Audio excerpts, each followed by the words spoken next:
然后呢，他现在学乖了，都洗破以外，因为那个很薄，长期我就慢慢把那个垃圾桶打开，你看，尸体就在里面，还给我装傻。你说了，这种就直接放洗衣机洗洗衣机，我天哪！哇塞，全碎，万用洗衣机。还有很多难缠的啊。生锈的刀具可以用哪一样来清洁呢？啊，甜蜜夫妻来。咪我会选小苏打粉呢，因为它在我家真的有点很万用。哦，所以你觉得它可以清秀哦？我觉得它可以，甚至它清一些就是脏污油垢，我都觉得蛮好用的。但我倒是觉得是白醋。因为个人呢非常的爱吃醋，每次倒都倒一罐。我觉得醋的话可以修身养性，把你坏东西清掉。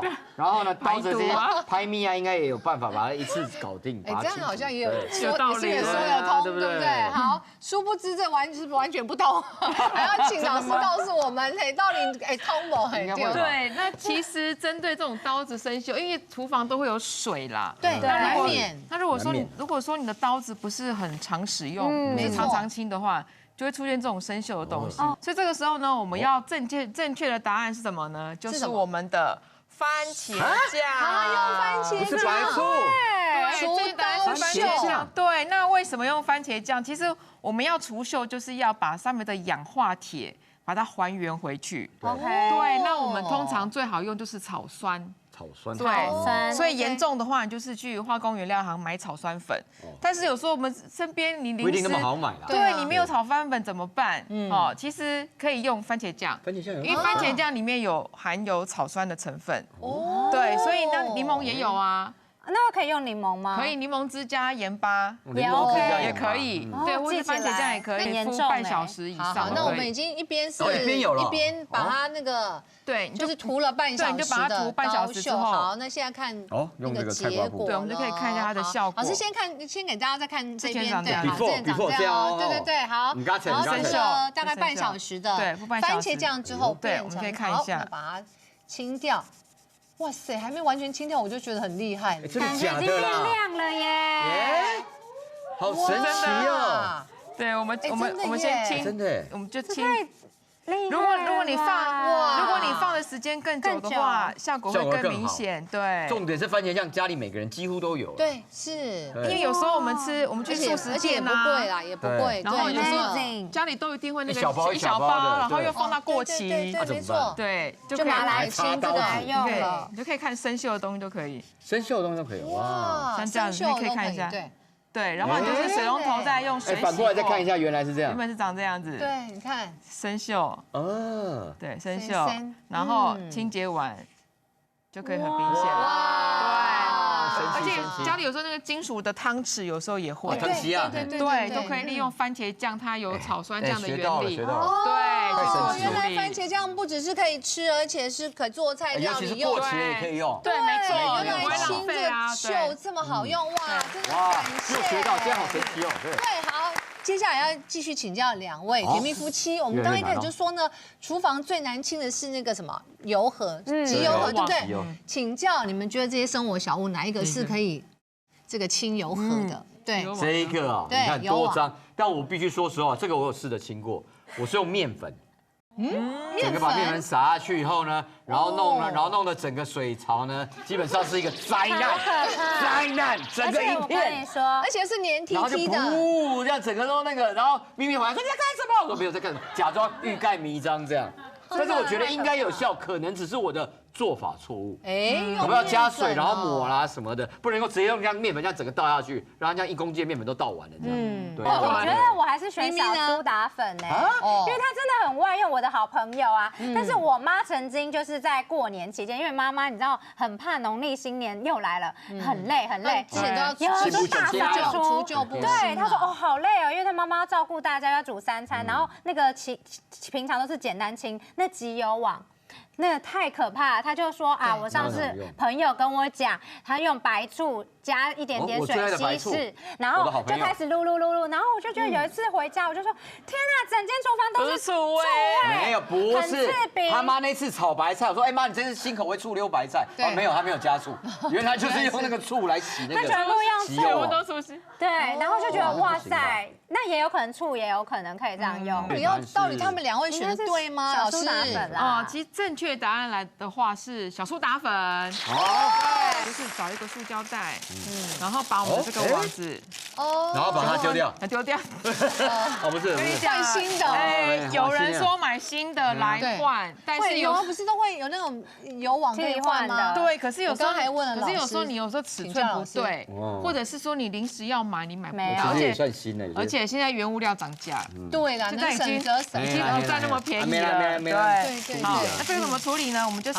放在袋子里之后呢，我们可以用一点热水，就是小苏打粉也是。那比例怎么？这个没有一定比例，是哦，水洗啊，水洗，对，水洗它其实是一个很安全的成分，对。然后均匀的撒在上面，接着呢，我们就把它泡在间接加热法，对，间接加热，对 ，OK。哎，这样很轻松呢。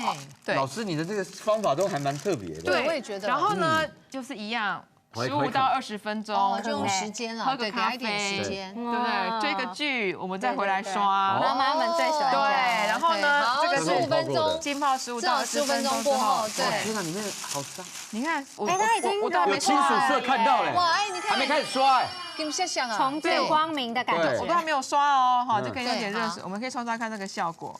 哎，都可以呢。哇，而且不粘手，重点不会粘啊，有时候洗的时候那手都粘的。重点不粘手，你可以这样稍微有网干净手就脏了，对，这样就很干净了。哦，太厉害了！胶底锅底怎么办？要用哪一样来清洁呢？请教2位。应该是专业人，就他了。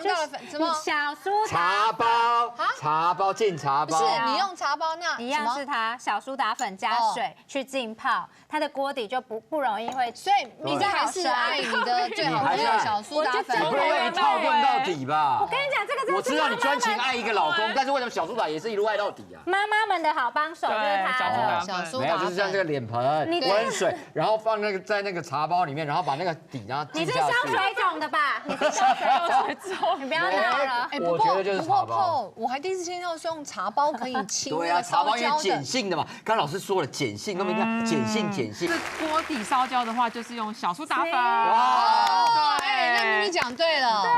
对。那其实茶包通常不是针对外面的烧焦，那是真的，是针对里面的烧焦。里面，例如说我今天煮东西。那个锅子的边边有时候那个像你煮肉羹汤或者煮卤肉，还有卤肉，对，是遇到甜的东西它容易焦，对，锅子边边就会有焦焦的，那你就是煮热水，然后就茶包放进去给它泡着，然后再去刷，它会比较好刷。所以里外的清洁方式是不一样的，但是如果是锅外的话，锅外是最伤脑筋的啦，像那个锅外，这个是烧焦的锅底哦。